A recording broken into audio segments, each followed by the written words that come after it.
안녕하세요. 오늘은 여러분이 보내주신 자료들, 특히 그 서울시 50플러스 재단 보고서랑 시니어 일자리 관련 글들을 좀 가지고 왔는데요. 네네. 50세 이후의 삶, 또 경력 전환, 이게 정말 중요한 주제잖아요. 이걸 좀 깊이 파고들어 볼까 합니다. 네, 맞아요. 이 시기가 되면 많은 분들이 이제 뭘 해야 하지? 이런 고민도 많으시고 그렇죠. 또 뭐랄까 일이나 삶의 의미 같은 걸 다시 생각해보는 그런 전환점이 되는 것 같아요. 그냥 은퇴 준비 뭐 이런 차원이 아니죠. 맞아요, 맞아요.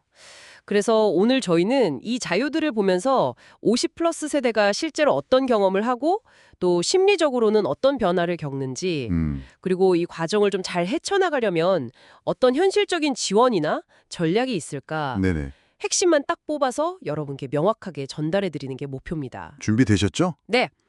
자, 그럼 바로 시작해 볼까요? 그 보고서를 보니까요. 50대에는 이게 단순히 직업 바꾸는 문제를 넘어서서 뭐 나는 누구인가라든지 아, 네. 앞으로 어떻게 살지 음. 이런 좀 근본적인 질문을 던지게 된다는 내용이 있더라고요.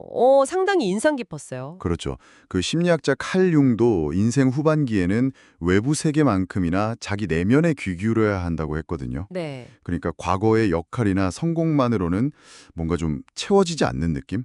공허함 같은 거요? 네, 맞아요.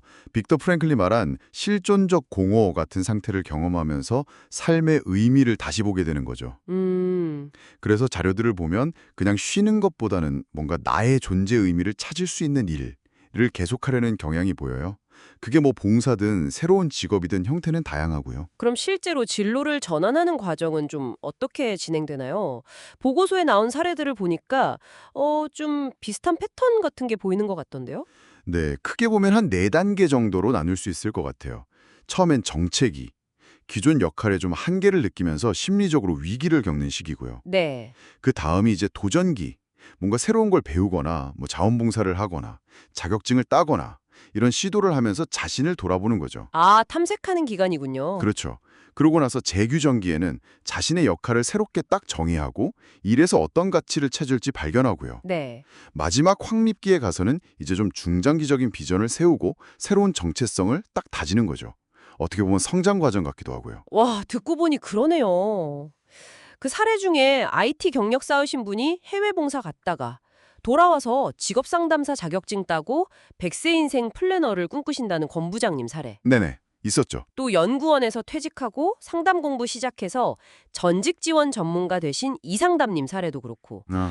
대기업 임원 출신으로 사회적 기업 컨설턴트 하시는 김공원 님도요. 네, 맞아요. 와, 정말 끊임없이 배우고 도전하면서 자기 길을 찾아가는 모습이 진짜 대단하신 것 같아요. 그렇죠. 근데 이렇게 멋지게 전환하신 분들도 분명 현실적인 어려움은 있었을 거 아니에요. 그러면 좀 막막할 때 기댈 수 있는 자원들이 중요할 것 같은데 자료 보니까 관련 정보들이 꽤 있었죠? 그렇습니다. 실제로 그 보고서 참여하신 분들 대부분이 서울시 50플러스 재단 같은 전문기관 있잖아요. 네, 아까 말씀하신. 네. 거기 생애 진로 설계 프로그램 같은 게 시간이나 노력을 아끼는데 정말 큰 도움이 됐다고 다들 얘기하세요. 혼자 고민하는 것보단 훨씬 낫다는 거죠. 전문가 도움이 확실히 크군요. 네. 구체적인 제도를 좀 더 보면요.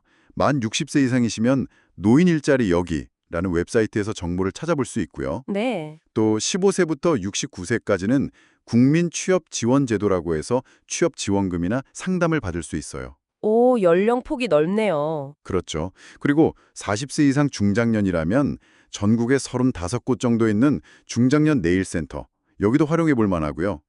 그리고 50대 이상이라면 월 최대 150만 원 수당 받으면서 현장 경험 쌓는 중장년 경력 지원 제도, 이것도 괜찮습니다. 와, 지원 제도가 정말 다양하네요.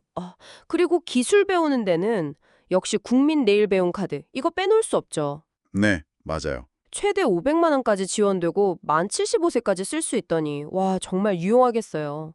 그렇죠. 특히 그 요양보호사, 바리스타, 지게차 운전 이쪽 자격증이 인기가 많다는 것도 좀 흥미로웠어요. 이게 딱 사회적으로 필요하거나 아니면 비교적 좀 적은 비용으로 시작할 수 있는 일들이잖아요. 네, 맞아요. 그런 현실적인 부분들이 반영된 거죠. 재취업 경로를 보면요. 아직도 지인 소개가 한 60% 이상으로 제일 많긴 해요. 역시. 네. 그렇지만 잡코리아 같은 온라인 구직 사이트 활용은 뭐 기본이고요.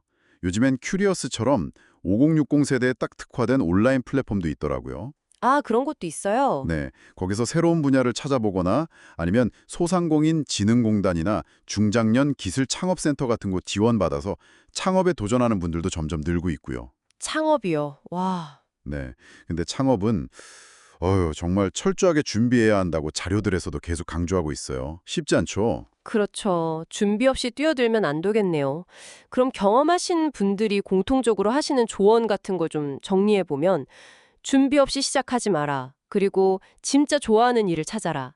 네, 중요하죠. 또 긍정적인 태도를 유지해라. 작게라도 꾸준히 뭔가 생산적인 활동을 해라. 그리고 마지막으로 일은 기다린다고 오는 게 아니니 적극적으로 움직여라. 뭐 이 정도 5가지로 요약될 수 있을 것 같아요. 네, 정확하게 짚어주셨네요. 결국은 스스로 깊이 생각하고 의미를 찾고 또 구체적인 목표를 세워서 직접 움직이는 게 제일 중요해요. 네. 그러면서 저희가 아까 이야기 나눴던 여러 지원 제도들을 좀 현명하게 잘 활용하는 거, 이게 성공적인 전원의 열쇠가 아닐까 싶습니다. 네, 오늘 저희가 50플러스 세대의 진로 전환이라는 여정을 여러분의 자료 덕분에 쭉 따라가 봤는데요. 이 시기가 끝이 아니라 삶을 새롭게 디자인하는 정말 중요한 기회라는 점, 그렇죠. 그리고 그 과정에 혼자가 아니라 든든한 지원군들이 있다는 점을 꼭 기억하시면 좋겠습니다. 네.